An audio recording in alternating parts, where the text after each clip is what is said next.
Welcome to the Scottish Paranormal Podcast. I'm your host Chris, and here we'll be delving into a multitude of strange occurrences that happen with us on and beyond. You can contact us with your accounts at the Scottish Paranormal Podcast at gmail.com.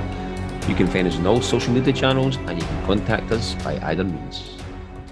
Right, hi everyone. This is Barbara Fisher, host and presenter of 6 Degrees, the John Keel podcast.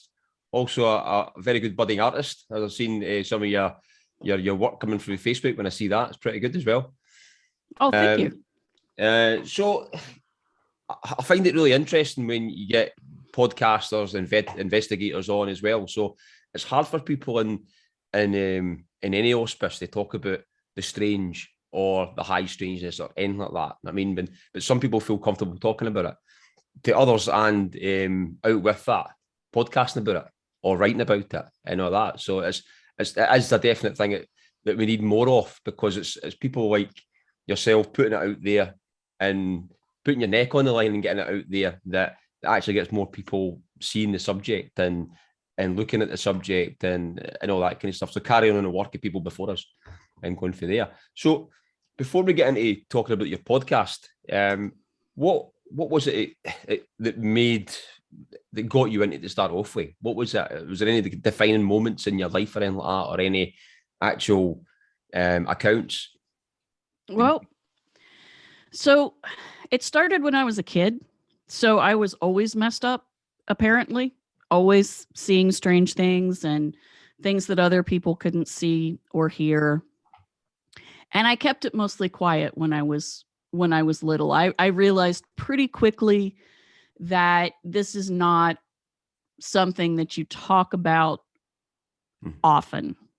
However, there are other people in my family who have experienced things, and they were talked about, but only within the family. Yeah. And I come from a working class background with, poverty also in the background. So, we had television, we had books, and we had conversation. That was our entertainment, really. So when the family would get together, when the extended family would get together, the adults would sit and talk about things. And there were points in time where if they had had enough beer or wine, they would talk about their experiences. And some of them were quite frightening, really. Mm-hmm. And some of them were quite openly odd. My dad had UFO experiences, starting in the Navy, particularly. Mm-hmm. And then he worked outside of the city of Charleston, up on a hill. So he was away from the city lights, and he used to stargaze. He had night shift. And so on his breaks, he'd go and have lunch or his cigarette breaks outside instead of inside. And he'd stargaze, and he'd notice things, lights that didn't make sense, that weren't in the flight path of our airport, that didn't act like airplanes, that didn't look, he knew what a planet looked like and what the stars looked like. And there would be anomalous lights, and he'd experience that, and he'd tell us about it. Yeah. My mother, her family, they had a really large farm in Mason County, which is the same county as Point Pleasant, which is where the Mothman flap of weirdness happened. Yeah. And in fact, the very first news story that I personally remember, because I heard it over the radio and my mom burst into tears, was the falling of the Silver Bridge. Yeah. And it wasn't until recently that I realized why she had burst into tears, was because that's where their farm was. And her parents went back and forth over that bridge fairly frequently. I didn't remember that farm being in that county because I was so young. I was only about 2, and I was like 3 when they sold it and moved over into Putnam County. So they never said the farm in Mason County. They always called it the big farm. And so I always just assumed the big farm was somewhere else in Putnam County. It wasn't. I was wrong, and I found out about it about a year ago. And so I just started out with weirdness. And while it was talked about among the family, we were careful not to talk about it in front of other people. And I've experienced things that my father, I told him much later when I was in my 30s, and he was like, if I ever saw that, I would never tell anyone. And I was like, well,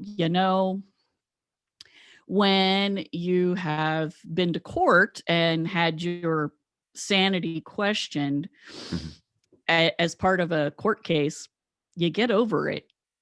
You survive that and you get over it. And you decide, well, if they didn't throw me away, throw me in the room and lock the door and throw away the key for that, well, then I don't care. And that's basically how it happened with me. I stopped really caring. Also, lots of my experiences in my late 20s, early 30s, there were lots of people around and they saw it too. And so that emboldened me to be like, well, y'all saw it, so I'm not completely bonkers. Yeah. And so I would talk about it. And then why I started a podcast was, it was 2019. I have a friend who's British. Her name's Jacqueline. And I had told some of my stories online, written in various places, like in comments on Facebook. I'd tell a brief story. And she said, you have so many things that have happened in so many stories. You should either write it all down or start a podcast. You should really start a podcast because I want to hear your accent. She's really into American accents. She wanted to hear it, especially since I was from West Virginia, because she's a big John Keel reader. So she wanted to know what a West Virginia accent sounded like. And I told her, you're going to be real disappointed because I mostly don't have my native accent anymore. And she was very sad, but that gave me the idea. And then I had been reading Reddit that year, and it seemed like a lot more people were experiencing weird things that year. It seemed like there was a ramp up in UFO sightings, creature sightings, especially little people sightings. And that was 2019. Yes. 2019. Give me 2 seconds. I'm going to throw this dog out because I can hear it gnawing in the background and it's totally doing my head in. I'm just conscious it's going to be in the audio. So I'm like, right, I need to get her out. So give me 2 seconds. No, I understand completely. She gave me the sad eye, so I kept her in. So but now we need to actually throw her out. Oh no, Dad, don't make me. Don't throw me out. Come on, honey. Dad, no.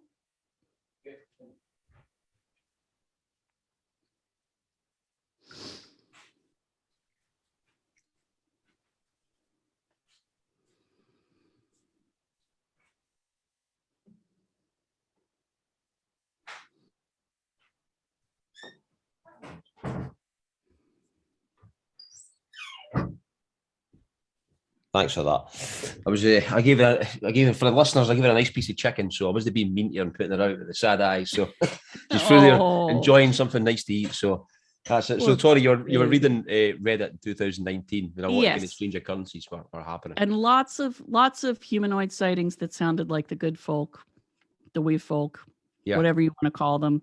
Don't use the F word. I try not to. And one man in particular I felt so bad for him. He was in North Carolina. He was excavating for a road. So he had a backhoe and he was operating it. And, he swung around to dump a load of dirt. And on top of this pile of dirt he had created through excavation, there was this little man standing. He had reddish brown skin. He was dressed all in brown, like natural colors. And he said he had the most angry, black, glittering eyes, and his face was just furious. And it scared this man. He had never, ever, ever had anything untoward happen to him. He'd never seen anything, never heard anything. And he said the man looked at him and was just had this look like he was just enraged. And then he said, I blinked my eyes and he was gone. Mm-hmm. And now I think I'm crazy.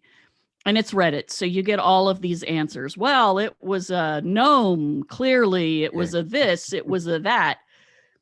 Truthfully, it sounded like the Yinwei-Tsindi, which is a Cherokee little people tribe. Mm-hmm. And it really did sound like one of those. And I finally private messaged him because he was getting all this stupid, these weird answers. I could understand if you put yourself out there on Reddit or Facebook or oh my God, Twitter, yeah, you just get a barrage. I could imagine. I could totally imagine. And it wasn't helping him any. He was like, I'm gonna delete this post. So I messaged him before he could delete it, and I said, look, here's the deal. He's probably mad at you because you are excavating near his home. I was like, so here's what you do. You need to give an offering, say you're sorry, explain that you didn't do it on purpose. And this is what you should give as offering. I was like, because people were telling him to give whiskey and all of this. And I'm like, no, if it's a Native American spirit, that's not cool. I was like, just give tobacco, see what happens. If you want to, you can give tobacco and a little bit of meat or some milk. That'll cover if it's something else. And just say you're sorry. I said, because he was having dreams about this guy. He was just, he didn't tell his family. He didn't tell anybody. And I said, just do that. You're not crazy. I see these things a lot. It's okay. Don't be too afraid. Just try not to upset this little fella anymore, And he was like, oh my God, thank you. You're the only one who sounds sensible. He was like, everybody else was like, giving him just ridiculous advice. As you say, you get a barrage of crazy if you're on Reddit. And I realized I felt really bad for people like him.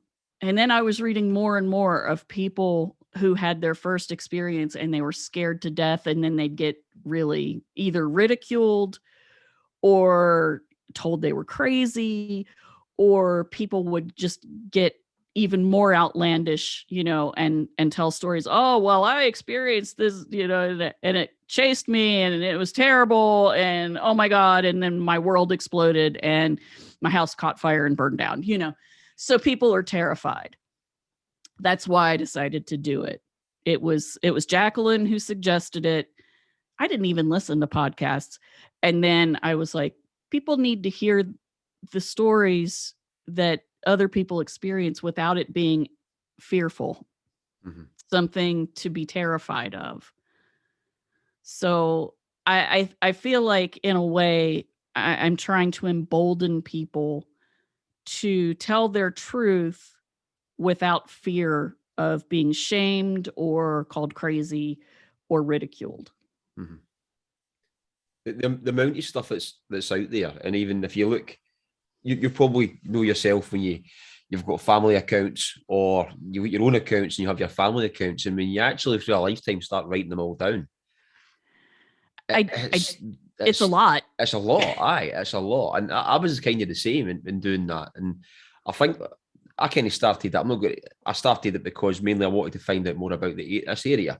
But what started me was a kind of experience that happened to my parents in the house, and it came full circle, and it ended up, it was something like that story. It ended up like that story, where it was like something like that. And I only had that realization this year about that. It was funny because the actual story in the house was about something else, but it ended up, I found more out about it, and it ended up something like that. But when you actually write all these accounts down and you go through it, it's mad what you find, and that's kind of why I kind of looked at it as well, for the fact that you know yourself, there must be countless families out there be keeping these stories within families, or with it to themselves, or just within a close knit brothers and sister, or all that kind of stuff. And that's it. If it can do any justice, we getting, as you say, talking about it more people come out the woodwork. You know yourself, you'll probably have people come on to yourself and your podcast, and they'll not want to relay their names, but at least they sometimes feel like it's therapy for to actually talk about it and to relate to somebody without being ridiculed or sneered at or anything like that. So it's a kind of, it can be a vent in that sense as well. Definitely. I think it's true that people just need to tell the stories. And I went to my therapist before I started the podcast and said, all right, I'm going to come out. I'm going to come clean. This is what I experience fairly frequently. This is why my art looks like it does. This is, and she asked questions. She's like, so do you see some of the spirits that you paint in your art? And I said, oh yeah. Yeah. Some of it is illustrative. Some of it's imagination. But the colors come a lot from experiences with anomalous lights and flickers of color that seem to invade reality occasionally, our consensual reality. I said, so yeah, that's why my art looks like it does. And I said, so am I crazy? This is, I'm thinking of starting a podcast, but I don't want to, do it if I'm having hallucinations. And she said, no, I don't think you're crazy. She said, you're completely functional. You have a very matter of fact way of looking at it. She said, I really don't think you're crazy. So I have a really good therapist. And she said, why do you want to start a podcast? So I went through the whole thing, told her about the man who saw the little man and, all of that. And she said, that's basically, she said, you're basically being a therapist for people who have experienced anomalous things. She said, it's like being a peer therapist or a peer counselor. She said that's good. She said, because lots of people don't talk about these things for fear of being, pointed at, laughed at, treated badly. So that, that's what I feel like is happening, is that people become emboldened. And in fact, I've mostly had people who tell their real names because they've seen me tell my name and, every week, and they realize, past a certain point, it doesn't matter. Yeah. That's it. And it's approaching it sensibly as well. And I suppose it's hard to, I say sensibly, you know what I mean? But anybody who's not into the subject can't really see it apart in that kind of light, but approaching it in that kind of sense and try to do it justice and get the stories out there and just relaying them the way they are without basically the addition of anything to them. I mean, I had a prime example was where I had a reporter talking to me about just relaying one of the stories that I'd recorded a wee while ago, and it was like just an online kind of story he was going to put online, and he's not done it yet. You know what I mean, and I said to him, well, as long as you put it in an okay light, the worst. I'm sick and tired of seeing you get the odd UFO story in the paper, and you've got like the picture of somebody looking at the sky and a UFO in the background, or something like that. Just some crap, you know what I mean? And it's like, just do the stories justice, and that's it. But you're probably seeing a bit more of them now, maybe getting a wee bit more justice with what's happening in terms of like disclosure and all that kind of stuff, and all that. We'll touch on that in a wee bit, but so. I know, I mean, for what you subscribe to in terms of the phenomena and stuff, but like for the listeners, I mean, so when we look at phenomena in a sense where you've got, let's say, for example, you've got the Fae minding the F word, right? But you've got like that, you've got UFOs, aliens, interdimensionals, ultra terrestrials, cryptids, magic, occult, supernatural, all this type of stuff. You know what I mean? Do you think it's separate entities, and no entities and talking about as in I'm talking about subjects, or do you think it's all encompassing the same phenomena? Well, see, that's where I stand kind of in the middle. I think that, and everybody's going to say, oh, you just want your cake and eating it too. You can't be doing that. It's got to be one or the other. But the thing is with the paranormal field, everything is liminal. Everything occurs in a weird liminal space, whether it's a weird liminal headspace, meaning between places, between consciousness states, between times. You know, it often happens. When do you see the good folk? You see them at dusk or dawn most of the time, or in the middle of the night, right before it becomes morning.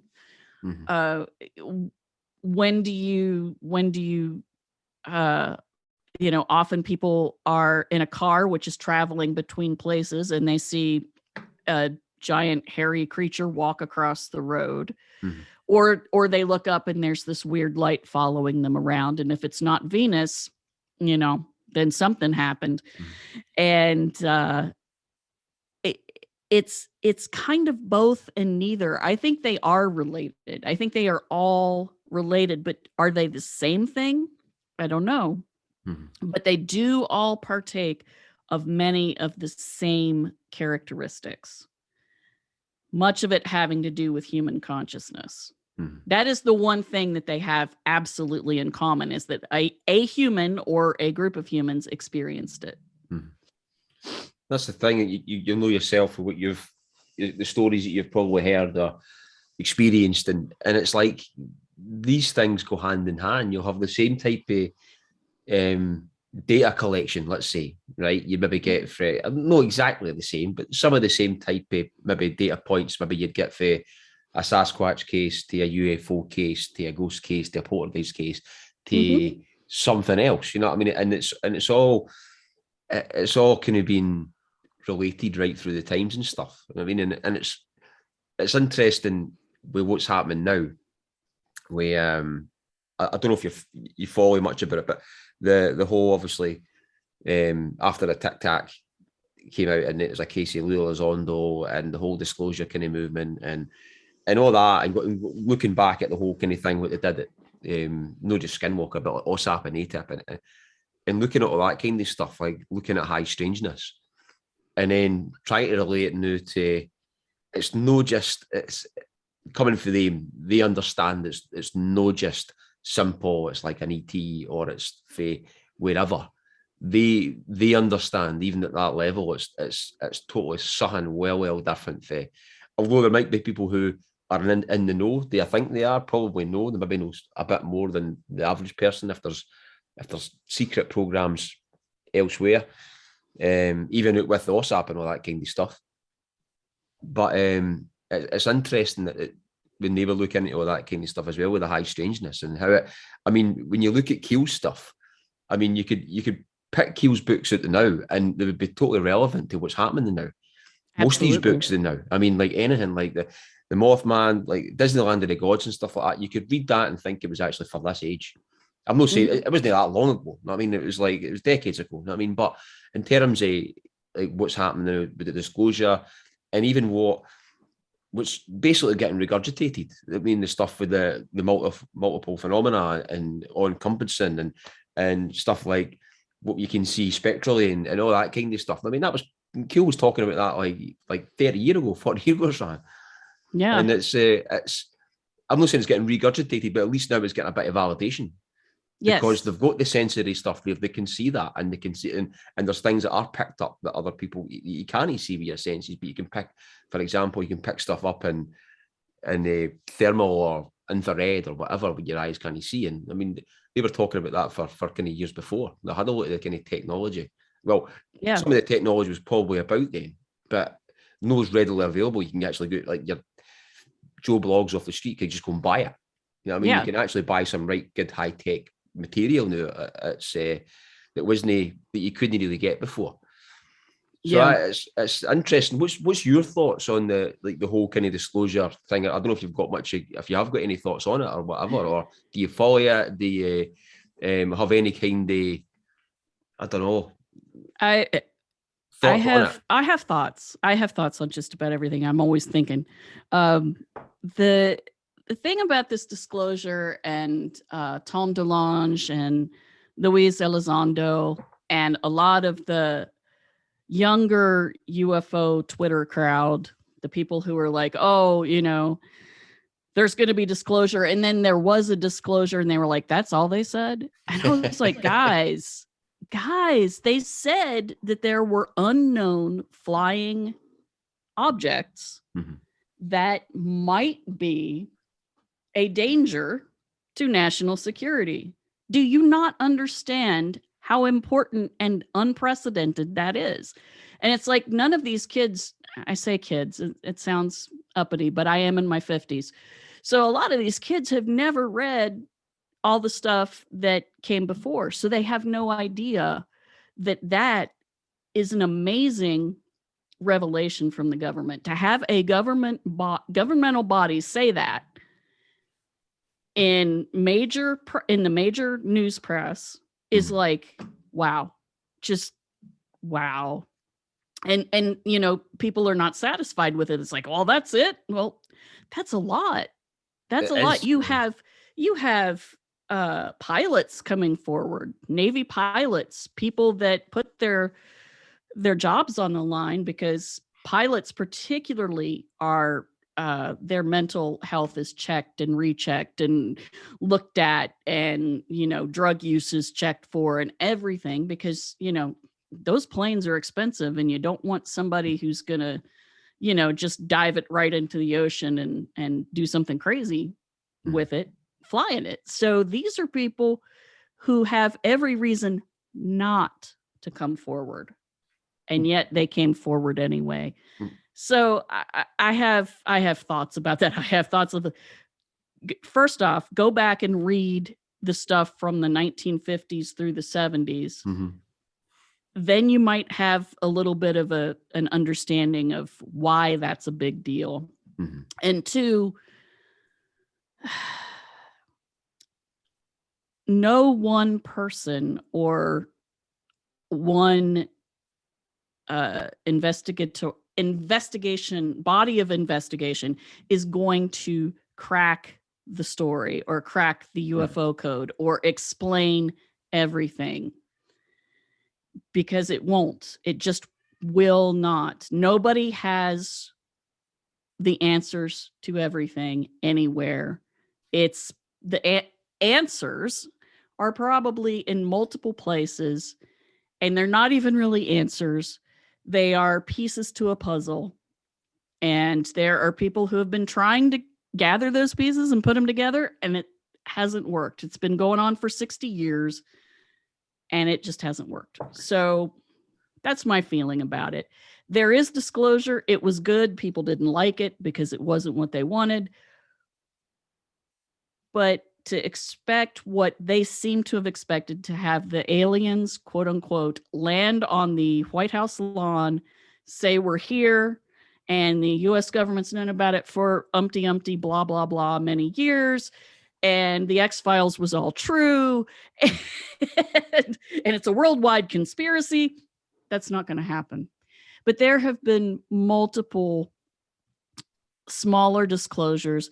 There have been really impressive ones back in the late 90s, early aughts. There was the pilots and the men who were at Rendlesham, and a bunch of other people from all over the world coming together, sharing what they had experienced with UFOs around nuclear sites around the world. There were people from China, people from Russia, people from the United States, people from India, people from the UK, France.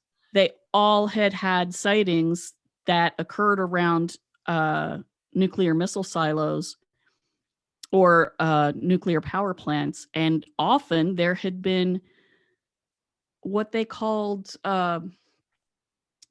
equipment malfunctions, or equipment had been affected in some way by these whatever they were that were hovering over their facilities that are supposedly secret. That was disclosed. That the media came, everybody was there, but it didn't get out to the general public. But it's not hard to find, so some of the younger UFO people need to kind of go backwards, look at what's been disclosed, and realize that we've had disclosures over and over and over. And it's never been the one big one that everybody seems to want, which is, aliens going, take me to your leader. Even if that, like, that's the type of that analogy as well, where like the cliche landing in the White House lawn, even if that happened tomorrow, half the world wouldn't believe it, because they'd just be like, it's some kind of Western ploy and this and that, and that is it. They wouldn't believe it. So for everybody, if this isn't a process, right? Because it is a process, and it's like, as you say, it's been happening for years, but these are just the new guys that are fronting it. It's coming out new, and obviously they're coming out with a good bit of the process. But you can see how hard it is for them to even try and relay this. They probably didn't understand how hard it was going to be for like coming out, and like this is like this generation for doing it, right? Because the fact that, as I said there, if you had a UFO landing in the White House lawn, half the world wouldn't believe it anyway. Half the country, half the US probably wouldn't believe it. And then it was like, so to get everybody to instantly subscribe to this would need to be something absolutely monumentally happen. And you probably know yourself, because if you're trying to even explain this process, like the disclosure, I wouldn't say disclosure process, but the whole kind of phenomenal process within, which is maybe something that's coming up within the government, but obviously stretching back to the time we're talking about. And if you're trying to explain that to somebody who actually does believe in the phenomena or believe in UFOs or whatever else, but doesn't know of that, and you're trying to explain that process to them, you've probably done it yourself. I've done it, and it's quite hard, because you're trying to say, right, you need to watch this, you need to watch that, you need to read this, you need to read that, you need to go back and look at this, and then you might be painting the picture, but you can't just instantly just let somebody watch one video on YouTube and that's it. They'll believe everything, because they need to look up for everything that you and I've looked at over the years. You know what I mean? Umpteen books, loads of, and it's like, I'm not saying all that stuff's true, but it lets you form an idea in your head and a better picture of the whole process, and then you can actually see, they've done this because of this, he's done that because of that, it's instigated because of this, and all that kind of stuff. And it's hard enough trying to actually tell somebody who's willing to actually look at it and believe that process, right? Imagine what it's like trying to tell somebody who doesn't want to believe or isn't interested. I mean, most people they'd rather look at TikTok and stuff like that. You get people in that bandwagon who are just no interested and think it's just a lot of baloney. And then you'll get people who would rather not know, because they've got fear. They'd rather, the women believe. My wife's in that camp. She actually believes in stuff, but she doesn't want to know. She just doesn't want to know. She'd rather not know. And that's it. She just, the kind of thing to say to me is like, just don't bring it home with you. So it's like all that kind of stuff. So you can imagine how monumental a task it is to actually try and disclose this, because you look at it now. If I kind of had drawn the same analogy with that film that came out recently, Don't Look Up. I don't know if you've seen that film, Don't Look Up, the one with Leonardo DiCaprio with the meteor strike and all that kind of stuff. So the kind of premise at the start of the story, they've got all this information, they know it's going to hit Earth, and they go to the president and they don't want to tell people information. They're more interested about party politics and the crap that's happening. And it's a kind of like half comedy. And that's exactly what you can imagine. Like, they've got this monumental information, and they're going on the news telling them that like the Earth's going to be destroyed by this asteroid, and they're having some 5-minute slot, and then they're laughing about drinking coffee after it, and they're just like, do you not understand this? And it's like they're just like banging their heads against a brick wall. And I can imagine that's the same type of process what's happening now, because like you're getting maybe mere I mean, it's not probably tabloids. You're maybe getting more like better like information, places like New York Times and that coming out with stuff, and maybe getting CNN and 60 Minutes and all that, which is good. But it's just trying to keep that momentum going. You know what I mean? Because if I know a lot of, like, for example, going back to like Leo Elizondo and people like that, they are getting slots on these kind of shows, but quite a lot of their stuff is like it's within in this paranormal field. So they're just circling the stuff, feeding people who want to see this stuff. I mean, Right. like ourselves and whatever else is, and you're maybe getting it's eating into a wee bit of the public domain coming into it, but all that needs pushed out a lot more for any type of disclosure to actually happen. Or, as I said, something extremely monumental. I mean, like, for whatever that would be, will happen. That's why people would, like, wholly will basically subscribe to it. Anyway, that's my kind of rant over on that. I mean, well, it makes sense. I mean, if aliens landed on the White House lawn, Hollywood has such good special effects. It could be faked. Yeah. It could be faked. Yeah. I don't know if you know about the special group of men that worked for the U.S. Army during World War II, but they faked entire battalions. Mm-hmm. No, I can remember that. Yeah, it was like with physical special effects, inflatable tanks, and yes, things like that. Inflatable tanks. They made up radio transmissions.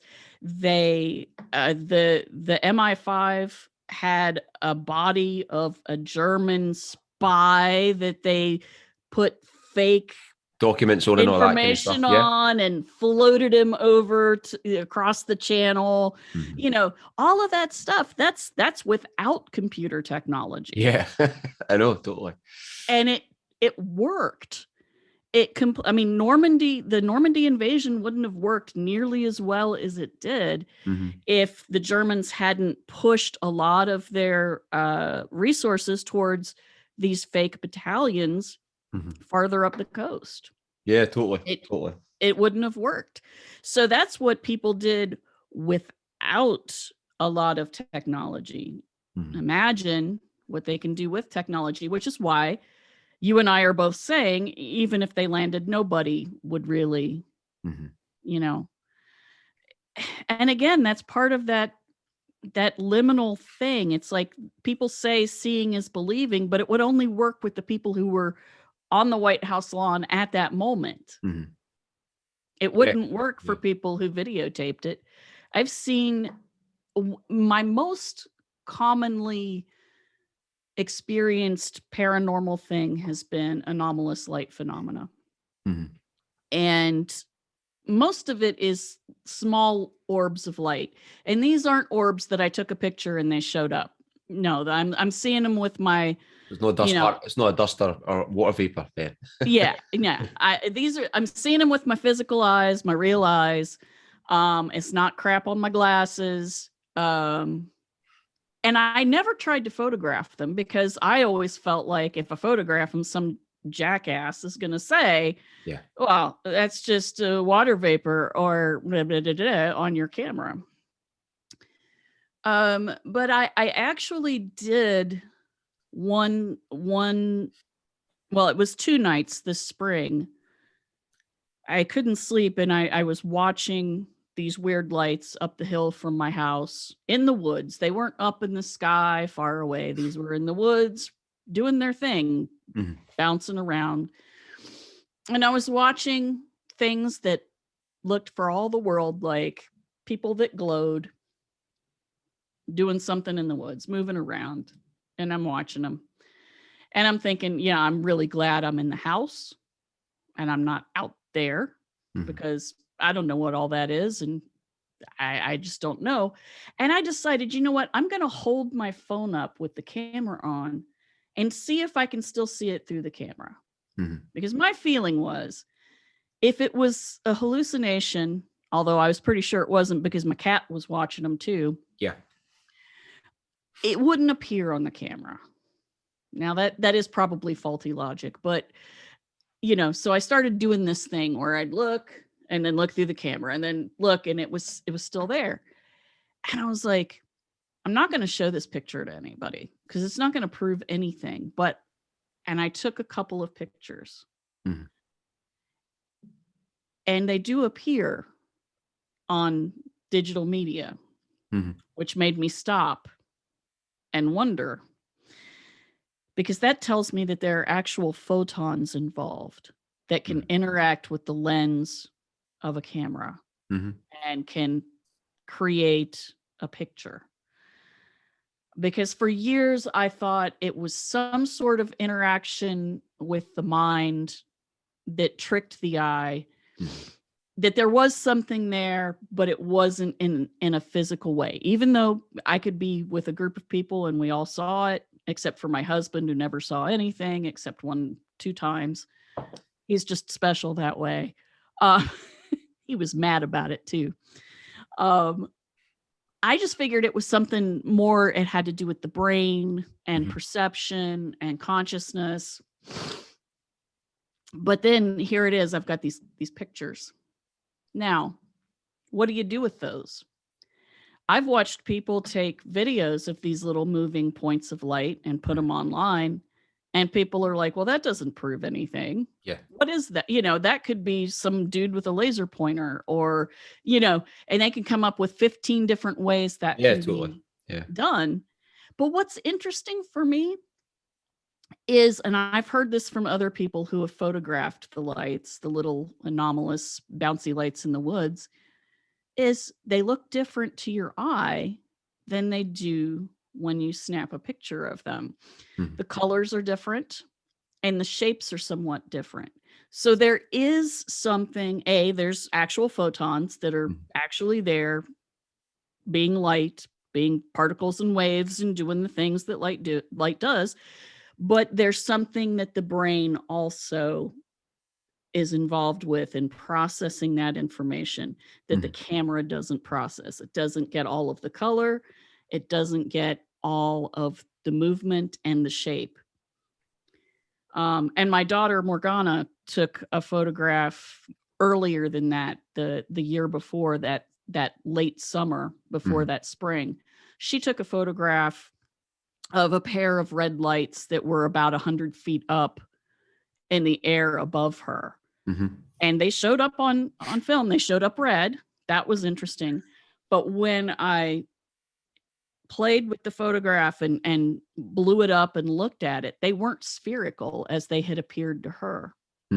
They were, one of them was kind of kidney bean shaped and the other one was kind of just blobby, kind of like an amoeba. So there is something that is different about them. But have I put these pictures out there? No. And I get really irritated with people who are like, well, why don't you take a picture of that? I'm like, because I'm going to take a picture of it, show it to you, and you're going to go, well, that's just somebody with a laser pointer. I don't know. Same as well, even if you've got a picture of a disc or whatever else, it's just a picture. And it's and people can easily, maybe some people believe it, some people won't.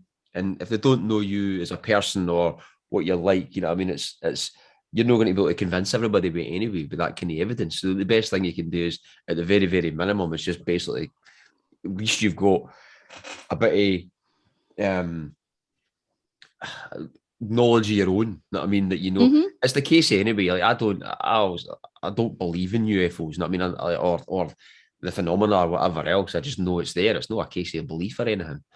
It's like, I don't believe that glass is there. You know what I mean? I know it's there. I mean, it's like there's too much evidence there. And for anything, it's just been, I don't know. It's funny. It's the whole kind of mixture of FM and religion and stuff is over the years, like gone back years and years ago, we're trying to put a cover on because like it was a case of it was maybe no good to look at it, or because of the fact that it was maybe deemed demonic or something else in that regard. I mean, so going right back in the days gone by, and it's probably spurred for then that people don't talk about it, and then it's went on for other than that. But it's a mad one now with all this coming out, and certainly as now where you're seeing, and it's like I subscribe to the idea that there's probably like yourself, like sitting on the fence. You subscribe to I subscribe to the fact that there's multiple different phenomena intermix if they come from the same place or whatever, or at least have the same kind of signatures. But you maybe out with that, you maybe have some kind of interdimensional thing or some extraterrestrial thing or whatever else that probably knows that's there, but it doesn't interact with it or whatever else. But it's just, it's mad in a sense where you get all this thing, you get all of this all together, toys with people sometimes, shows people sometimes, like the whole kind of Keel thing, he got kind of fed up with it. By Disneyland of the Gods, he was. Yeah, it was just. You've read it. He was angry. Yeah, it was just fed up with toying with him and stuff like that. And that's the thing. That's leading to one of the questions that I'll talk about in a wee minute. But you've got all that kind of a mix of all that kind of stuff, and it's like, where do you go with it? And sometimes it maybe leads sometimes it might know, and then it's like, to do the question I was going to kind of ask you, have you ever felt about withdrawing from it? Withdrawing from, well, looking into the abyss because the abyss stares back at you in a sense. You know what I mean? The same way what happened to Keel. So is there anything that's ever made you feel like, regardless to people like who, the believers or non-believers, not that kind of stuff, but personally, is there anything that's made you think you want to withdraw from it and stop what you're doing? Yeah. That was one of the things one of my friends said before I started the podcast. He was like, "Are you sure you want to do that? You already have weird stuff happening every day. And it's not like I see UFOs every day. It's not big things. It's little weird things, like a stone showing up inside of my house that had not been there when I walked past 5 minutes before, and then I walk back and there it is in the middle of the floor. That, that's not a huge thing. I didn't see it fall from the ceiling. It didn't make a big noise. It wasn't hot when I picked it up, but it did appear through no discernible physical means. So, and it's an interesting stone that has an interesting shape to it, and it's, I don't know, it's I think it's possibly a Native American artifact of some sort that showed up in my house, just boom, right there. I've, small things that just happen, things disappearing and reappearing in stupid places that I did not put them and nobody in the house has put them. Things moving about that shouldn't be moving. I have one figurine that a local artist made. It's always moving on the shelf. Literally, I don't see it move, but I can see the path because I don't dust really well. I'm I'm a horrible housekeeper, so I don't dust. But it leaves a path in the dust. And I have interrogated my husband and 15-year-old repeatedly. You are not moving this thing just to mess with me, right? You're not moving it around. And they're like, no. And for a while, I was like, maybe it's my husband because he can be a trickster. It's probably him. The kid was clearly, he's a terrible liar. The kid is. And I was like, clearly he's freaked out a little bit by it. So it's not him. But, I seriously sat my husband down. I'm like, I'm going to go Lysistrata on you. If you are doing this, I'm not going to put up with, are you messing with my head? And he really did. He was like, no, I truly would not do that. I would not make you think you're crazy. That's gaslighting. That's not a joke. That's mean. And I wouldn't do it. So this little booger moves around and it will go from the back of the shelf to the front over a period of days. Mm-hmm. Why? One thing, the cats can't even get up on that shelf. And besides, they'd knock it over. They wouldn't just push it. That's not cat behavior. I'm going to push it a little bit today and then I'm going to come back tomorrow and do it again. No, they just push something over and break it. That's their job. Break it. Aye, that's a cat's job. Aye. That's exactly what they do. So I already have these things. My friend said, do you really want to put yourself out there? That's like waving a red flag in front of a bull. You're basically saying, come get me. Mm-hmm. Come bug me. And I said, you know what? It's never caused me direct harm. It has scared me. And sometimes I think it's done that on purpose because I think some of what goes on is an exchange of energy between humans and the phenomena. that has to do with our emotions. And I think they feed from it. Yeah, I believe that too. Yeah. Yeah, I think they're a little bit parasitic. And where you get the idea of demons is some of them are really parasitic and nasty and will drain a human really too far. But some of them just, I need lunch. I'm going to scare this person. And then boom, they do it. But anyway, I digress. It hasn't really caused me harm. Yes, it has caused me harm in human terms in dealing with people because people have been like, wow, she's flaky, or, oh, well, she's insane and shouldn't be raising children clearly because she's insane. But none of that actually stuck. It never actually caused truly massive harm. So why not? Somebody has to talk about this stuff. And I don't mind doing it anymore. I'm old enough that I, in a way, don't really care what people think of me. So, I'm not doing this for money or fame or infamy. I mean, infamy I might get, but I'm certainly not going to get money and fame out of this. No, not being a podcaster, no. No, it's just, no. I'm not Whitley Strieber. I'm not going to get cash out of this. It's just not going to happen.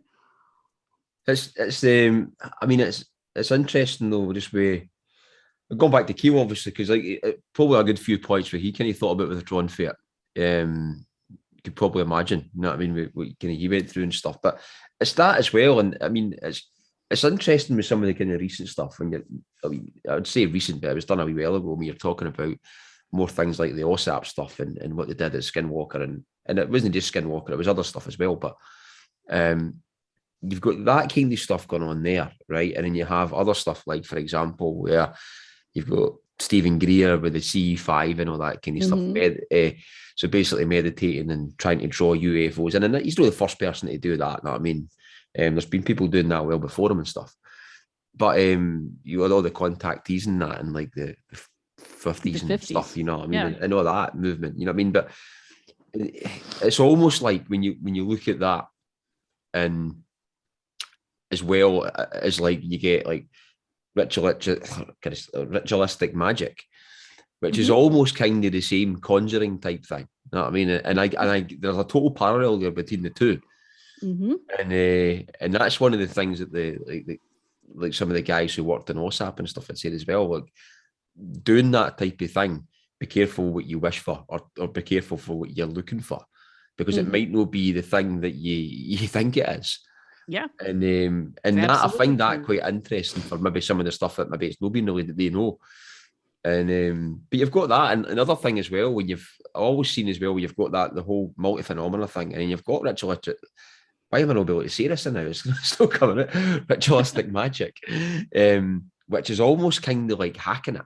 It's kind of like hacking the ether. It's kind of like, if you can imagine a program, and doing whatever you do in some different types of magic is almost like hacking it, and that's how you can react with it and stuff and things like that. Not that I'm into that, but that's the kind of way I can see it when you look at it in a sense where it's like a program or something. Or even I was talking to was it Monday?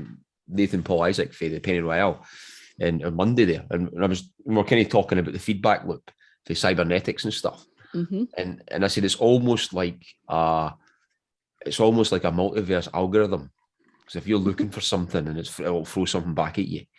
And although you get the feedback loop type thing and all that, I mean, what she was talking about with cybernetics and a second order cybernetics, but the whole thing where it's almost like, I said to him, it's almost like if you're, we've talked about it before, where maybe your phone's listening to you, and then you start getting adverts on Google for stuff, you know what I mean? Because you maybe mentioned that you were going hill walking, and you start seeing like adverts for hill walking, but you're like, I've even typed that in anywhere. Why is that? So it's kind of like something like that. It's almost sometimes like if you go looking for it, it'll start throwing things at you. And that's the thing as well, which is going to lead into another question. Have you ever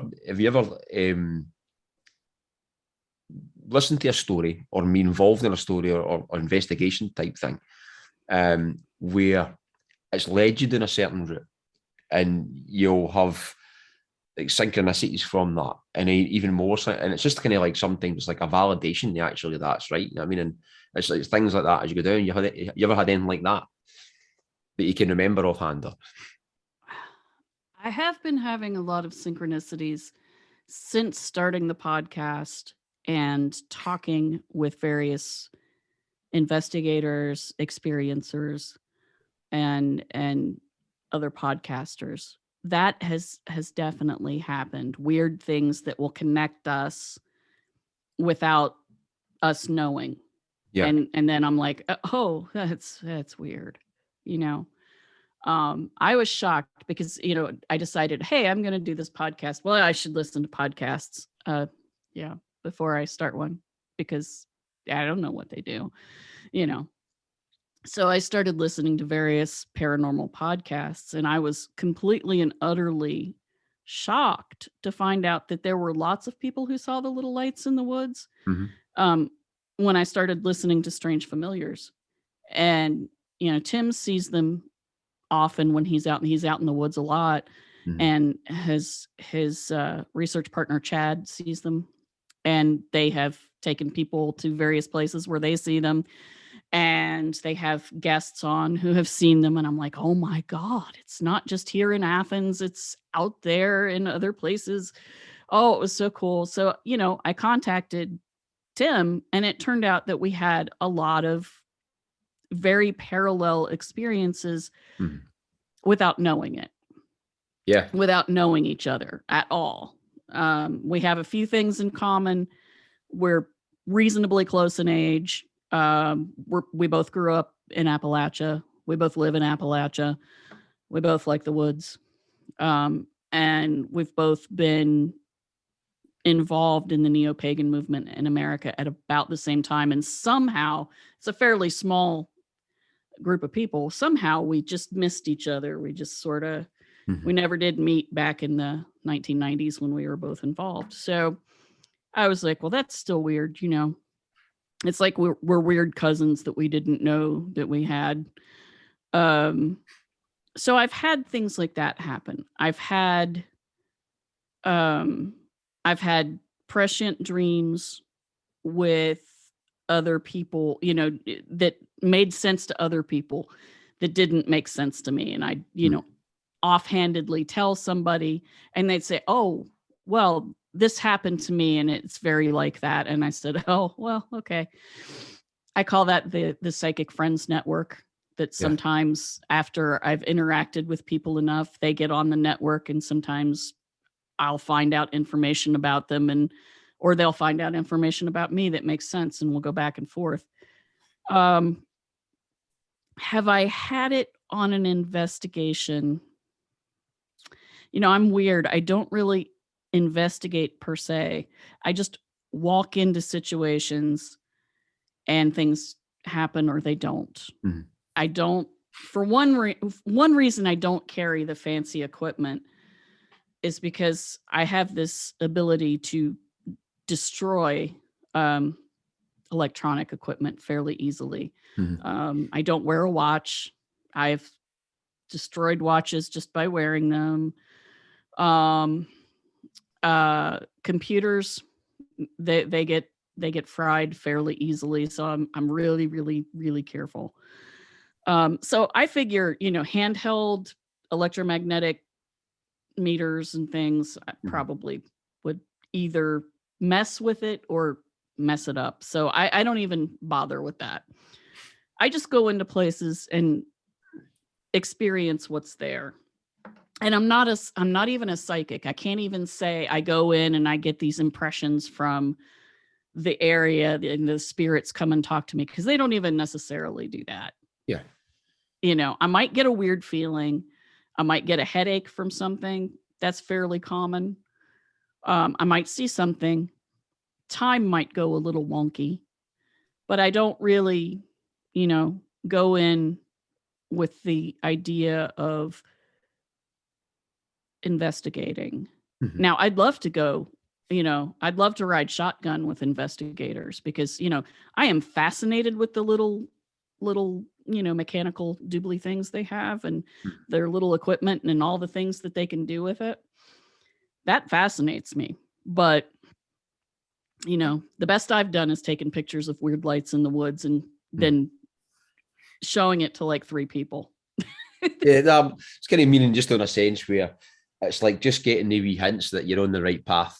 I mean, as I was meaning, kind of, it was like that. I wasn't really, because I don't really go out and investigate either and stuff. I mean, like I'll do a wee bit. I mean, but I mean nothing. I'll listen to stories and have conversations. I'll listen to stories, have conversations. But there was one thing that kind of stuck in my head just at the start when I kind of started doing the podcast. And I'll just tell you a short story. It was writing down a lot of just stuff that happened over the years, and nothing. It's quite a lot of the stuff I'd rationalised. But when you start writing it down, it's like, you know, that's nuts. Like I actually got followed. If you maybe heard this, don't you heard the story, but I got followed for about 2.5 to 3 minutes with a small red orb. Like it was like a red LED, size of red LED. And I originally thought it was a dog, and it wasn't a dog. There was no dog there, right? But it was at night. I was just out running. So anyway, there was one where it was going back. I was looking at my experiences, and one was, it was 20 odd year ago, where I encountered the Ozfat. I was out running again. It was in this forest I'd never run in before. It's in the next to one of the adjacent towns in the hills, and I came across this bit where it was just like, it was like going back to being a child again and having the theory some area. It was like that. I was like feeling an area where it's got some stain on it. That's the only way I could actually. And I'm no psychic or nothing like that, or pretending to be psychic or anything like that at all. I was just out for a daily run, and I came across this barrier where I kind of thought, like, I shouldn't go into that wood. It just felt really, really odd.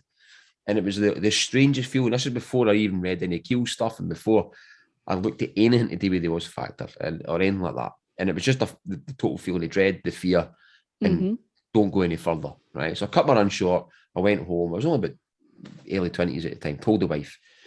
And then I left it. I forgot about it. And I wrote it down when I was reminding some of the stuff. I just added it in there and didn't think it was going to be that part. But at that point, I kind of knew that then. I kind of knew that type of feeling is related to kind of strangeness. Or when you're younger, you're more apart to kind of probably sensing this stuff. When you get older, you lose it. And that's what it felt like, though. It was like going back to being like under 10 or like 9-year-old or something like that, just feeling weird. That's what it was exactly like. So in the very, very first podcast I'd done, I was recording a story for a guy who had seen this creature type thing. It was like almost like a kind of light, if you can imagine, like a Bigfoot type thing, but it was like a silvery light kind of colour, right? You said it looked like a negative. You look at an old negative picture, that's what it looked like. And it ran, and he was in his car. So to cut a long story short, anyway, I went to meet him on site and to record the story so he could show me where it was. It was 50 metres from where that thing happened to me. And so it was watching you. It was just mad. I mean, that, and the guy relayed something else to me. It was like I was kind of like a wee wink, just saying, "Okay, this is here." And the guy relayed another story to me. Like he said, he told me a lot of other stuff, but I only edited it for that story. And he said stuff happened when I stayed in this part of the town. It skirts this hill, right? And I'd forgot about it, right? But unbeknown to kind of him, I was going through it, and I remembered, and I went back to him. I said, "Where exactly did you stay?" And he told me where he stayed. And when I was around about like 17, 18, 19, around that age, I moved a few towns over. I stayed with my friend. And that's when my sleep paralysis started, right? I had sleep paralysis for about 2 years long, right? And it started in that house. I could remember the first time it happened, and I could remember the last time it happened, right? And I used to get about every 2 weeks. And the guy said to me as well, his experience that as a child in this certain street, right? So I said, can he go back to him on the phone? I said, where was it? He told me it was the same street, a few doors down. I said, that's just nuts. And there's loads of other stuff. I mean, I'm digressing into stuff about my own, but I mean, the kind of thing with it is, it was like the story, what I'm kind of relaying here is like, it's just almost like the synchronicities for that is like you're either on the right path or it's just giving you a nod or something. I mean, but it went back to one case where I'd relayed a story. I went and heard the story. Cut a long story short, somebody else after I relayed that story came back with another UFO type story. And then I found it was somebody could tell me more about what happened in my own house, because they were friends with my mum, who's deceased now. And they stayed across the road from where I stayed. And then they relayed a story the one that I knew, but then it went on to there was a creature type thing, like they talked about earlier on. It was just absolutely, so it's like, and this thing totally actually pathed the rest of my life, because after that event, I moved house and all that. It was just nuts. I mean, but it was like, it was kind of a bit of validation. It was going full circle when it was just coming back again. So it was like, Yeah. absolutely nuts. Yeah. I mean, so sorry, I digressed there a bit. No, I think that's great. And now that I think about it, when I decided to do the podcast, before I did the podcast, we did a lot of preparation for it. We did, logo art and a website, and, we had started recording, but we hadn't started putting episodes up. And my husband had to do music and all this stuff. So we were doing all these preparations, and Tim had me on Strange Familiars before I actually put out a podcast. And so I talked with him, and then before I was on Strange Familiars, I was approached by Brent Rains, because he had been looking at John Keel's anomaly newsletter, which now you can get in a book form. Somebody collected all of them and put it into a book. And he was talking about Keel studying anomalous lightning, that there were people who had weird experiences with lightning and then went on to have other strange experiences. It was one of the little things that he had discovered about experiencers that was often a commonality, that there was something weird about lightning. And I said, oh, well, yeah, I've had a couple of really strange experiences with lightning or with electricity. And I basically can destroy computers and watches and things like that. And he had me on his show, and he interviewed me. And, we were talking about all of these weird things that I had happen in the 90s, and, was talking about, just the weird lights that I saw and the glowing people and all of these things, And he said, I just interviewed a lady who is really interesting. She lived right across the river from Pomeroy, Ohio.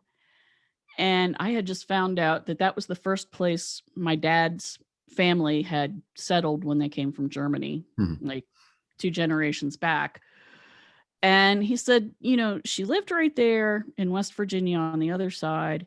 And she was around when the Mothman things were happening. And she was a Mothman witness that's never really been interviewed except by me and a couple of other people. But you really should talk with her. She's really interesting. And I really think the two of you are going to hit it off. So she was one of my first interviews. In fact, I think she was my first interview with somebody who wasn't one of the hosts of our show. And it was really, really interesting because there were commonalities. She's almost 15 years older than me exactly, but there were a lot of commonalities in our experiences. And later, after we did the interview, a few weeks later, one of my dad's sisters died, and we were really close. And this lady contacted me on Facebook, and she said, I have someone who wants to talk with you, who's talking to me. Her name is Judy. Does that make sense? And then she sat there and she was talking about, Judy is now with someone she calls Buster, and she's also with Robert, and on and on and on. All of these people. That was one of my uncles. He, instead of being called Papa, Grandpa, or whatever, his granddaughters called him Buster. I don't know why. Weird kids. I don't know. And Robert was one of her best friends, and they're both dead. And, and she just was telling me all of these things. She had no way to know. I never talked about them on Facebook, because I'm sitting here going, okay, she's looked on Facebook. And then I realized, no, I didn't talk about Aunt Judy's best friends, Robert and Sheila. I never did. And she didn't talk about them on Facebook either. And I never said what Aunt Judy's last name was. And, she, and I certainly never talked about my uncle under the name that his grandchildren call him, because I always thought that was weird. So what's happening? And that was one of those weird little sort of synchronicities. It's like, yeah, you're doing it right. And one of the things that Aunt Judy had wanted to say to me was, keep doing what you're doing. Good. And it was just, I was like, okay. And I told my husband, who is not very skeptical, but skeptical-ish. I like to say ish. He knows things happen because he's been around me when they've happened. He believes me, doesn't think I'm crazy. But the information that came from my guest that day, I told him all of that, and his eyes got really big, and he was like, she was talking to your Aunt Judy. He said she absolutely was talking to your Aunt Judy. Mad. Yeah. And yeah. And I generally, I've been around people who are mediums who aren't really mediums. So I'm kind of skeptical. So, it wasn't a case of I'm just going to throw stuff out there and see what sticks. She was right on from the beginning. No, it's mad. I mean, it is. You just get these things that kind of come through, and no, it definitely is. I mean, I know we talked about earlier on about, obviously, do you 2019? You've thought a lot. You'll see a lot of stuff on Reddit and that. Do you think these things come through in cycles? I absolutely think so. In my life, I have gone years where it's just little bits and pieces, little dribs and drabs of things. 2019, my daughter Morgana, who's on the podcast with me, and myself and a lot of our friends and family all felt like things were ramping up, which is why I started reading Reddit more regularly.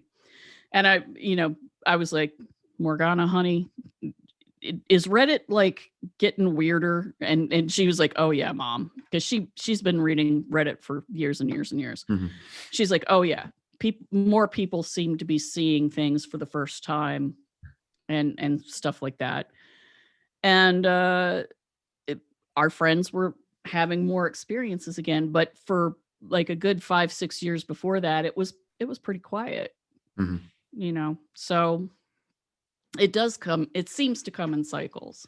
That as well, and the whole kind of analogy where if you do look at it, it tends to generate more as well if you're actually looking for it or thinking about it more and all that kind of stuff. It's funny though, because you probably know yourself when you're not thinking about it, and it's like the things can happen and stuff. And all that. I've not had loads and loads of different experiences, but maybe through lifetime, and you actually, as I said, when you kind of jot them down, there's like a lot of kind of strange things like that. Aye, that was odd. I would always, like anybody else, you'd always try and rationalise stuff. You think, yeah, you really can't rationalise that, and you can't rationalise that, and you can't rationalise that, and you kind of come to the conclusion that there is like definitely something odd going on. But that's the thing, it's like I think for myself sometimes. I'm not withdrawn for it, but you can make you think a lot, because especially now as well, where I'd say obviously go back to the same with like stuff kind of coming out, and it's like it's a bit more kind of validation. Although it's going to take a lot for more people to kind of believe all this kind of stuff and sign up to it. It's for what you've probably researched and myself as well, looking into stuff and reading stuff, you'll probably have a lot more validation that actually like, now there's a lot to this, and there's a lot happening to this, and it's convincing. And that's it.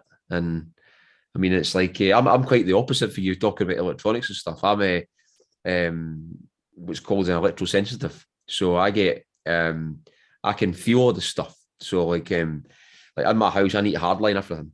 I can't use Wi-Fi. I can't use I use a phone in that, but very, very limited. So like I can feel electromagnetic fields. So they give me sore heads and all that kind of stuff. So I'm kind of like the opposite. I'm not destroying the computers, not they're destroying me. Yeah. I Um, think that's part of what actually happens, because I can get a headache if I go into a room that has a lot of conduit on the walls with big, wires, lots of stuff like it. Makes me feel icky. Yeah, I had that for years, and there was like loads of stuff with it. I mean, byproducts of it as well. It's like things like the hum, that, and tinnitus, the hum, and things like that. And I've managed to actually just I can work it now and stuff. I'm actually sitting now. I've got you on a monitor, but I usually use a projector, because even like sitting in front of a TV and stuff as well, it's no brilliant. I mean, but I can withstand it for like periods of time and all that kind of stuff.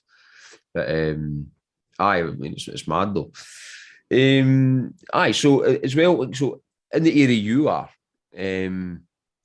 obviously gone back to like John Keel days, Mothman prophecies, all that kind of stuff. Window areas. Would you say the window areas? Do you think they move, or do you think that actually there's that kind of goes with cycles of time and your kind of ideas? What do you think of that? I would say that I think that sometimes window areas open somewhere where they haven't been before, and stuff happens, and then sometimes they close and nothing happens ever again. But there are places that they seem to stay open, then they close, and there not much happens, and then they open again in the same place. Part of that is because I've lived in places that have things that happen over and over and over in them for years, and I've watched the cycle happen. But I've known people who have lived places where I just moved to this place and there was nothing weird. It was fine. And then, stuff started happening and the neighbors were like, hey, this has never happened before. Maybe you brought it with you. Which of course made me wonder, do we sometimes draw it to us and then it sort of opens out wider and other people experience strange things? Like if you and I have weird electromagnetic fields, do we sometimes mess with the electromagnetic field of the earth in that one spot and maybe thin it out a little bit, just enough for something to come in and wreak havoc with people? I don't know. It's even been kind of stated in some fields, the phenomena can almost be like a pathogen or a virus or something. So it spreads to people and all that kind of stuff, or areas and all that kind of stuff, which is quite interesting. And that, you know what I mean? So which, going back to the podcast, what are like some of the strangest stories you've heard on the podcast? Some of the ones that's probably maybe kept you up at night or just totally perplexing. Totally perplexing. Well, the lady that was the unknown Mothman witness who didn't come forward at that time because her parents, she was like 14 or 15, and her parents were like, no, you're not, no, we don't want to be looked at that way. No. Yeah. And she had weird experiences with lights, possible UFO lights, we don't know, but they were large orbs, and they followed her from where she was, and that's when she saw Mothman. And then there were lights that were around the river where her parents lived. She didn't know that was going on. She came home, she told them that, and they were like, we had lights too. And to me, that's disturbing, because these are two members of the same family, two different places, not that far from each other. It's not like she was 100 miles away, but two different places experienced the same thing. And it wasn't the same exact lights, but they looked the same. They acted the same. It wasn't just that her parents were seeing it from a different angle. It was there was no way they could have been seeing what she was seeing, but they still saw it. Now, why is that? I didn't like that one. That one was a little bit creepy. And she also had an experience with a lady in white who warned her not to play in this area of the yard because there was, I don't remember how the lady put it, but it turned out that their house had been built on an old coal mine shaft. And there was a point when that area of the yard caved in. And so that she, it was right there. And then the river, they lived very close to the river. And then the river just basically eroded through. And, large chunks of that got dumped into the Ohio River, which is a very big river. And a little kid, that would have been it. She'd have been killed by it. That was creepy. To me, that kind of prescience is creepy. And let's see. I'm trying to think. Recently, I talked with a man who saw a creature with his wife. They both saw it.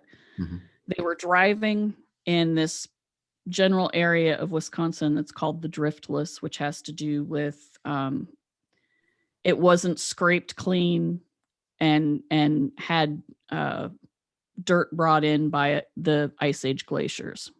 So there was no glacial drift. That's why it's called Driftless. So it has a different topography than the rest of Wisconsin. And it also apparently has a different energy. I've been coming across lots of stories from that area of weird things happening. So they were driving through there. There was a cornfield, Midwest, United States. Of course, there's a cornfield. And then there was a hill behind it, woods at the top of the hill. The cornfield kind of went halfway up the hill, and then it was too steep for a tractor to go up. So then it was a little bit of grass, and then it was big trees. They saw a disturbance in the middle of the cornfield. The corn shaking, cornfields are creepy. I don't know. I even before I read Children of the Corn and the signs. Before I even saw those or read them, cornfields are creepy. I grew up with my grandparents' farm, and of course, corn is always taller than a little kid. Yeah. And there was always this, once you got into the middle of it, it was like, okay, now which way is what? Yeah. So I already have, issues with cornfields. And so they see this big disturbance happening in the corn. And they stopped the car. Their kids were asleep in the back, and they're watching, and they see this four-legged, it was quadrupedal. It was hairy. It was big. It was broad and big, running, but it was duotoned. Like it had not stripes, not like a tiger. It was, its fur was not a consistent color, and it was really bright, really light in places and really dark in places. And so he said it kind of was striped, but not really. And it ran through the cornfield up the hill, and that's when they could really see it better. And then it kind of went bipedal because it was going up this steep hill. It breaks out into the grassy area and the underbrush, so they could see it better. And then it dives into the woods, and it's gone. What's creepy is they didn't see the same thing. So they get back, they start the car up because there's traffic behind them, and they're driving on. And he says to his wife, because he had seen a bear, but he wondered at the weird color. And he said, what do you think that was? And she said, oh, it was Bigfoot. And he was like, it's what? And she said, oh, it's Bigfoot. And he was like, why do you say that? She's like, well, it looked like Bigfoot. And he said, well, how do you know what Bigfoot looks like? Everybody knows what Bigfoot looks like. That's basically the conversation. And he said, but it was on all fours. It was a bear. And she said, no, it was not a bear. It wasn't always on all fours. Mhm. And so but his wife isn't a believer in weird stuff. That's the other thing. And he was a person, when he wrote to me to be a guest, he was like, I don't really think of myself as an experiencer. He said, but I've been listening to your podcast. And he said, and then I started, looking back on things, and I started writing it down, and I realized there's a lot of things there over, my life. And he said, I'm in my 50s, so maybe I am. And, so he's telling me this. And before he even gets to Bigfoot, the bear, or the Bigfoot, or whatever it is, Mhm. I had said to him, he got through to his daughter talking to the dolphins in the heat vent in the house. Yeah, I know, right? That creeped me out too, because I'm like, why are they dolphins? Yeah. Why is her quote unquote imaginary friends multiple dolphins in the heat vent that she That's gives crazy. food That's to? creepy. Yeah, I'm like, because I think sometimes things talk to kids and give them these weird shapes because Yeah, it's that's it. comforting to the kids. Mhm. I was like, I don't like that. And I finally just said to him, that's awfully experiency. You're sounding awfully like an experiencer. Yeah. I mean, you may not call yourself that, but you are. But that Bigfoot, the fact that they went back and forth with, well, this is what I saw. Well, this is what I saw. It reminded me of those lights that I saw that weren't exactly the same on camera as they were in my head. So there's something in each of their consciousnesses or their brains that Mhm. separated out what they saw differently. Yeah. And so it's perception, but it also kind of made me go, did he see it as a bear because that's less frightening? Mhm. And his wife, who's not a believer for whatever reason, was very matter of fact, well, that's just Bigfoot. Everybody knows what Bigfoot looks like. Like, what's that? Mm-hmm. It's mad, aye. I mean, it's going back when we're talking about the window areas, and it's Mhm. I mean, obviously you've got like we talked about Point Pleasant and the surrounding areas and stuff when you had obviously the Mothman and with John Keel's working earlier on and stuff, and there are a lot of different phenomena in that area for years. And you've got obviously places like well known like Skinwalker and all that. I mean, but these places are everywhere.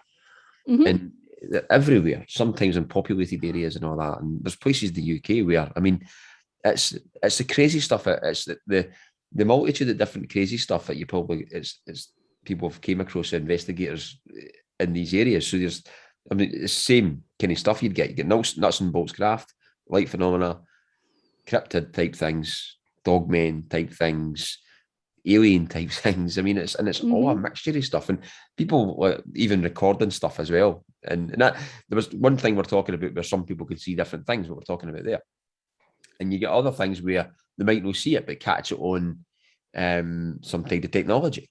So they Mhm. might catch it on an IR camera but not able to see it, Mhm. and all that. It's nuts trying to tie it all together. It It's really it. is.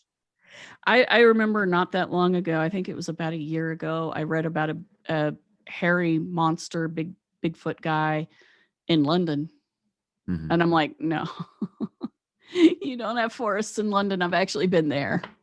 You Mm-hmm. don't have big trees that these guys can find food in. He was walking along an old railroad track bed, and this kid saw him, not a little kid, like a 20-year-old, Yeah. and nearly crapped his pants because what is that doing there? Mm-hmm. And then it disappeared in front of him, because for a second as I'm reading, I'm like, it was a dude in a costume, right? Yeah. Maybe he was a singing telegram gorilla guy, and he's going to his next gig and he's going to sing to somebody in an office building and it's a joke, and oh, he disappeared right in front of the kid. Well, that tears it.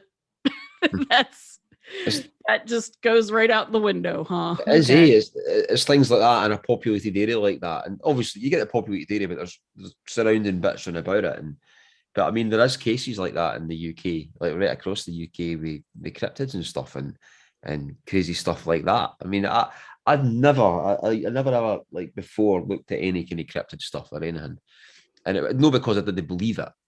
It didn't really take my interest, and I kind of thought, possibly there's maybe something there, but don't know enough about it. It's probably in the US and all that. But when you actually start digging in and looking what's there, Mm-hmm. and the amount of accounts and that, when you actually like start looking at all the accounts right across the world and the witnesses and stuff and what they come out with, I mean, there's either, as I've said this before, I mean, there's either like thousands and thousands of really good actors that just want to lie and tell a story, or people are telling the truth. No, I mean, and I think it's the latter because, like, you just the conviction of some of these people telling the stories and stuff. It's bonkers. You know what I mean, but it's there. And even going back in days gone by here in the UK, you had things that they called it the Woodwoos and Mm-hmm. that kind of stuff. And the Green Man. The Green Man can be affiliated to a lot of different stuff.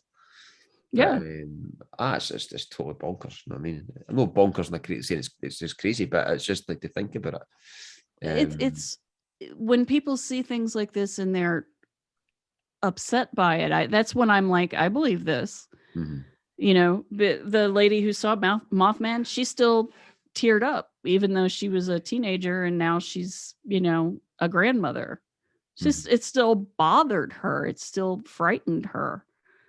There was one really creepy thing. Again, this was on a ghost hunt.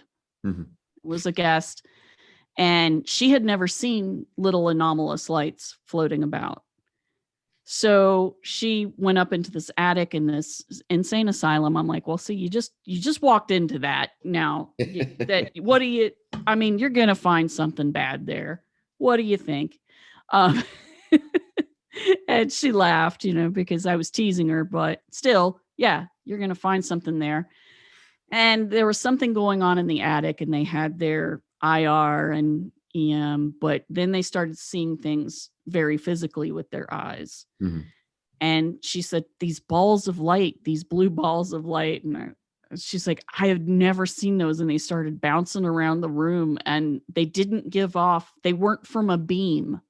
Yeah. I said, oh yeah. Yeah. That's always great. The self-contained light that acts unlike physics says light acts. Yeah. That's nice. Doesn't necessarily illuminate the area, just self-illuminating, but doesn't illuminate elsewhere apart from itself. Yeah, I love that physics thing. It's like, oh well, because your brain knows how light's supposed to act, so you expect it to act like that, and then it doesn't, and then that triggers in your brain that oh no, and so she had gotten that because she had never seen that before. And I kind of chuckled, and she said, what? And I said, oh, I see those a lot. That to me, that wouldn't frighten me. But then she told me the part that would frighten me. She said, yeah, but then we saw this humanoid creature that seemed to be made out of the same light as the lights, except it was kind of just a little bluish. It was mostly white. And it got down, it was on all fours, and it started crawling. And I said, okay, yeah, you're right. Check out. You did leave the room after that, right? And she's like, no, well, we stood there for a little bit. I'm like, nope, that's leave. That's the signal to get out. And so that was really, really creepy. Anything that's crawling on all fours with weird elbows sticking out in places, the joints aren't right. No. Yeah, totally. That's bad. Totally. That's terrible, and you should leave right then.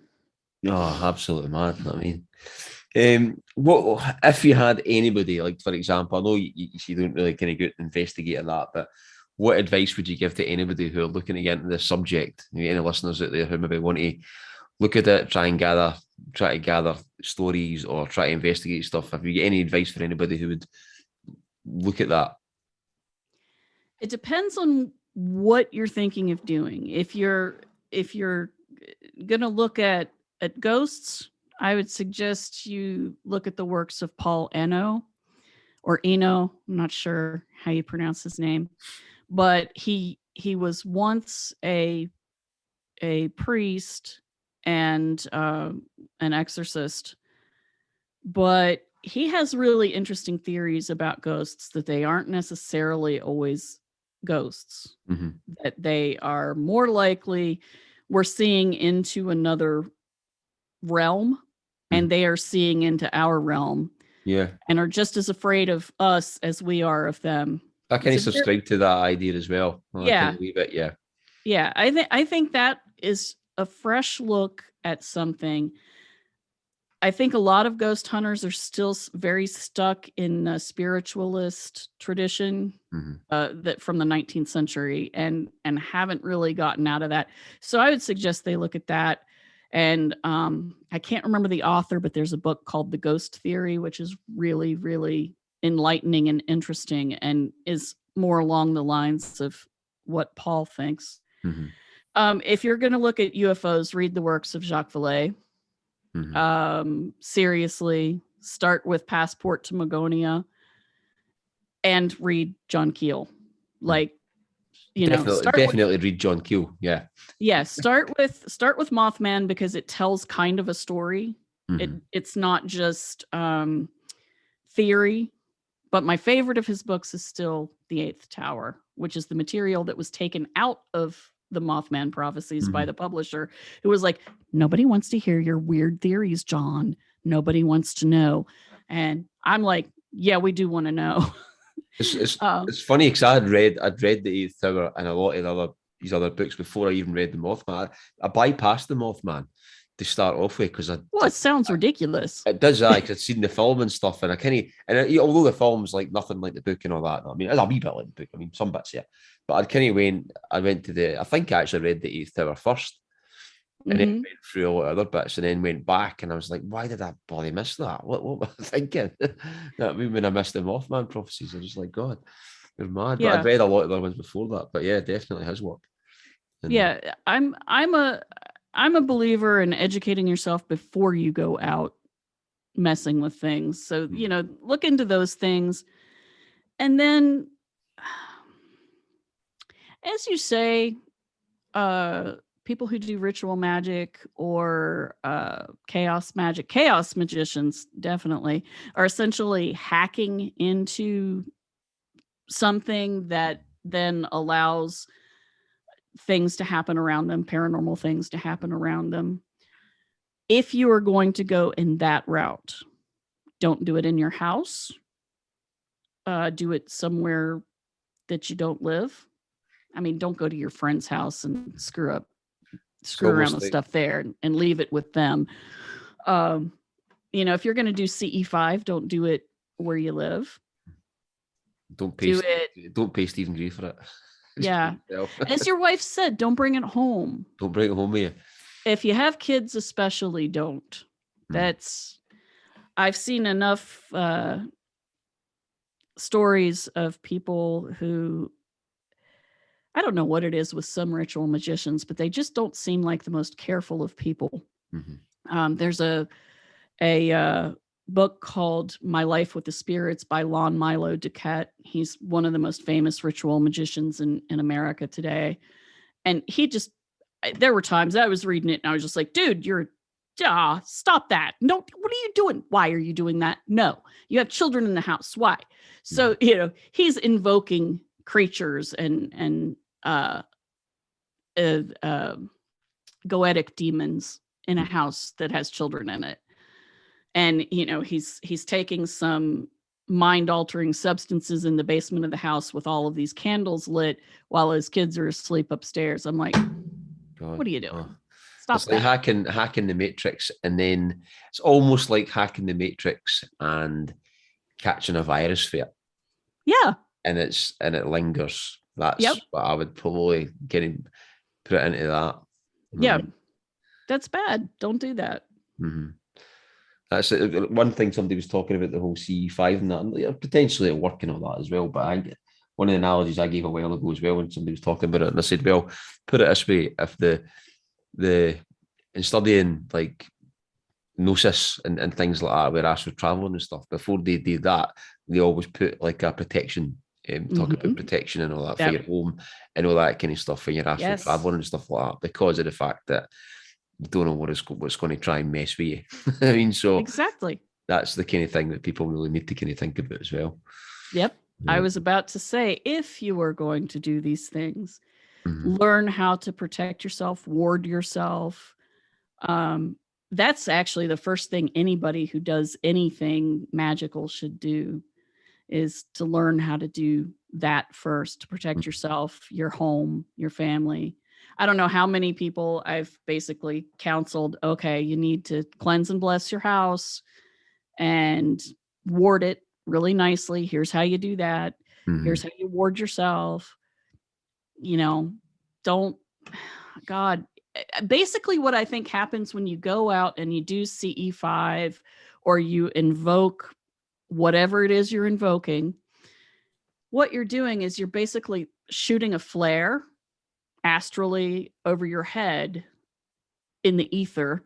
It's like a road flare, or, for emergency purposes, except this isn't emergency. It basically makes a column of light that you're in that says, eats, free eats here, free lunch, come get me. I'm right here.